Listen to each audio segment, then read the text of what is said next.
This seems like a never-ending story, this Farlight 84. So we had the Farlight relaunch, or launch of a launch of a launch. So I was curious about this game. They came out with a new global relaunch that is happening on August 7th. And now this is a pet catching battle royale that receives a major update, effectively rebooting and relaunching the game. The version 2 introduces a new first-person mode, upgraded graphics, redesigned gameplay systems, and fresh mechanics. Now, if Farlight 84, as it's in Chinese said, I'm just kidding, I'm not going to pronounce it. If you're kind of remembering this name, it's because they announced this in 2021. It looked really great. It was the Unreal shooter game for mobile coming in from Lilith, which was an absolutely on fire. They had AFK Journey. They had that 4X game, Rise of Kingdom. So this was like the go-to.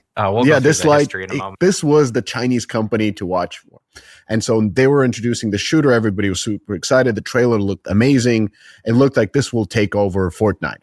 Well, it didn't. It was a well-made shooter. It felt super generic, I'll be honest. Didn't really stand out. Came in so late after the trailers.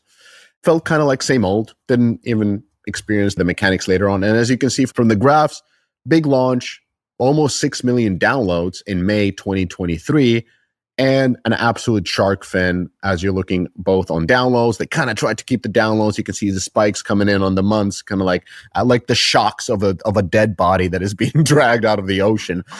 the pulse never returned. And so we went to obscurity, and now they seem to be relaunching. And I remember they actually even tried a cross-platform play on this one. So monetization was awful. Clearly didn't have the retention. I was thinking about like, how would they do it? And I would never think that rebranding would be by introducing new mechanics. I thought that rebranding would be like, hey, we made an awesome looking shooters. We have an excellent team. Maybe we can put in another brand, like Star Wars, something that would make sense. Sell it to one of those Hollywood big houses.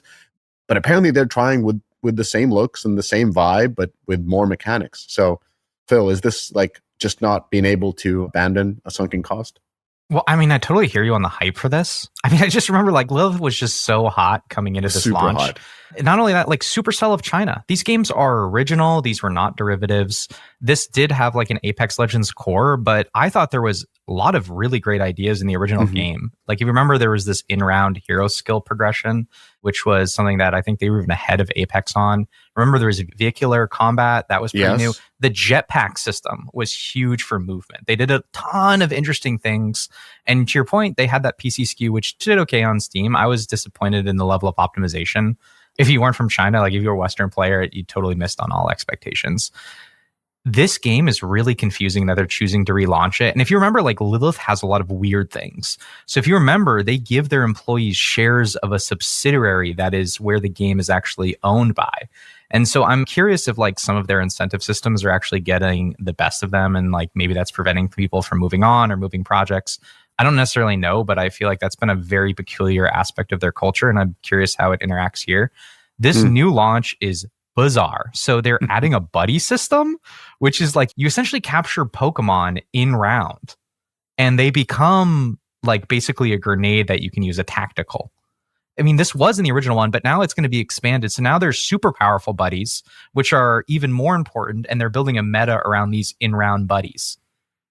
And so I'm just like utterly confused on what's going on here. And I think I found it when we started to look at Lilith at the portfolio level. So this is a portfolio scorecard, very similar to when we looked at Scopely. We're looking at year-to-date metrics across all of Lilith's games for the last 3 years. And it has been a dramatic decrease like we've seen with Scopely. So they are down in terms of revenue about 30% across the portfolio year-to-date between 24 and 25. MAU is only down 6%, but I would say the curious thing about MAU for Lilith is that Sensor Tower only has them at around like an 8 to 10 million MAU portfolio, which is really small. Now I want to triple check that number, but like I did some spot checks and like that was way smaller than I thought. They're really banging on an art mouth here, and their downloads are down a little bit in a softer rate. The entire portfolio is basically Rise of Kingdoms. AFK Journey, I think, did not do well. I consider it a flop. But the other one that's really curious here is if you see line item number 6, you see Palmon Survival.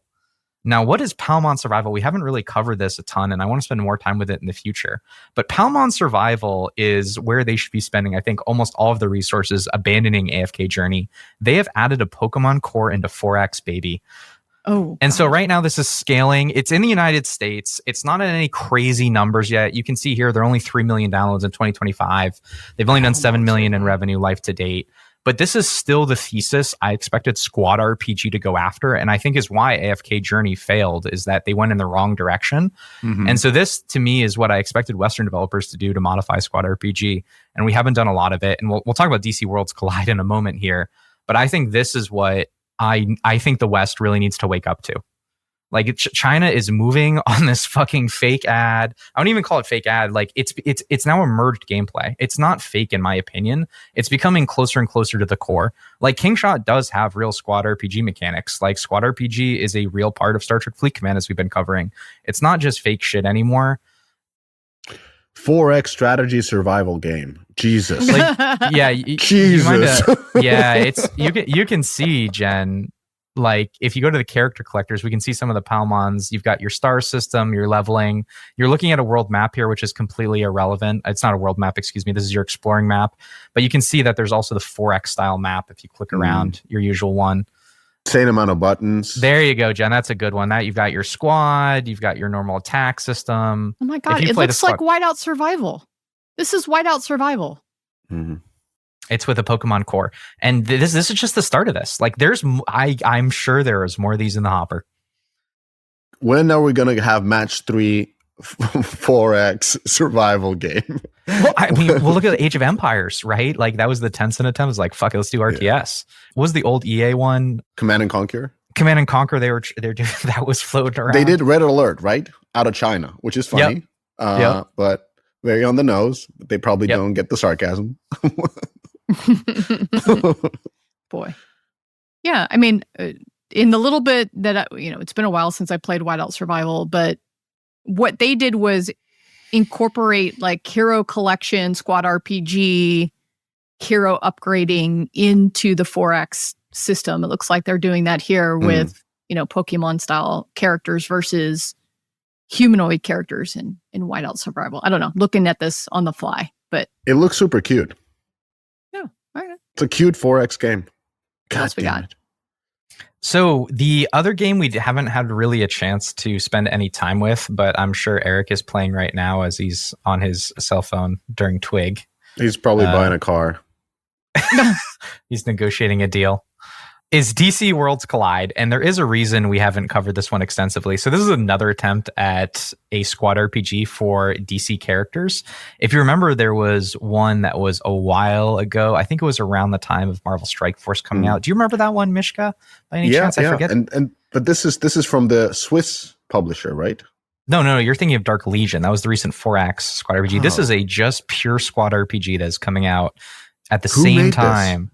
This was by Warner Brothers, I believe, an internal studio. Just hearing that, I bet that this is not going to end well.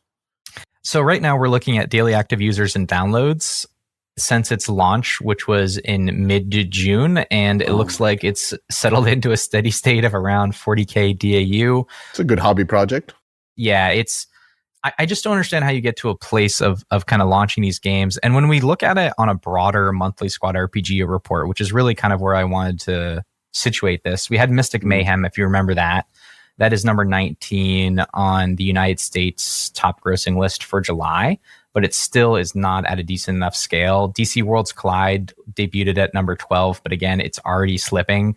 Like the real winner here has been Pretty Derby. Like Pretty Derby is something we don't spend a lot of time talking about since our first cast talking about it, but it has killed in the recent months. Like it did 16 million in revenue this month and is on a $200 million run rate in the United States alone. And the number 2 game, I think, shocks a lot of people. It's Dragon Ball Z. Like we were talking about anime being mainstream.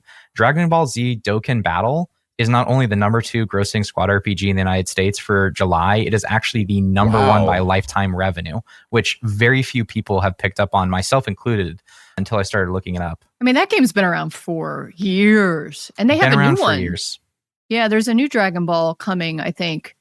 Is it on Netflix? I think some of these are getting a little bit of like content revival too.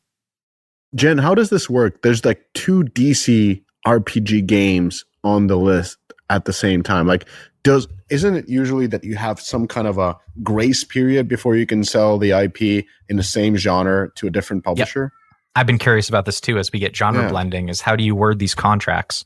Oh, you very carefully, right? I'd be mad. I'd be like, what the fuck? Yeah, there's a term called slicing, which is, Marvel is famous for this, which is, I'm going to give you the squad RPG cartoon art style only Marvel in teams. the US, only featuring. Token battle. Yeah. I don't know what's going on in this situation, but yes, you can have what's called licensing, which is very specific areas where you can allow publishers or developers to make games. The DC Worlds Collide's it's published by Warner Brothers. I see that. Yeah. So that's internal. I don't know what the other one was. So DC Dark Legion is that the Fun Plus version? That is the Fun Plus one. Now, so that actually, when we look at these other games, though, it's more clear what Dark Legion's thesis was. And remember, we did do an update or a correction on it. It hasn't faded quite yet. It's holding on tight. I don't think it's over for Dark Legion, I would argue. Like right now, we're looking at 3.7, but this is only United States, which puts out a $50 million run rate. You know, you probably gross that up in terms of worldwide. You know, that's probably a game I think they'll at least continue operating. I don't think they'll abandon it. Yeah, it's not over for DC Dark Legion, but it didn't even start for Worlds Collide. No, and Mystic Mayhem, I don't think is in a better place either. Oh, that was the beautiful looking game. Yes. Mm-hmm. Damn. It's pretty much doing as any superhero movie nowadays, just bombing at the box office. Wow. No, Superman did okay. Yeah, Fantastic Four had a great opening Four weekend. did well. I might read too much of Chris Heatherley's LinkedIn post because I haven't watched it. But I think he saw something that the box office just collapsed after the first week of Fantastic Four. That's true. Oh, that was the week over week drop off. Fantastic Four box office dive is a bad omen for Marvel's future. It was super front loaded with all hardcore fans. Yeah. Yeah.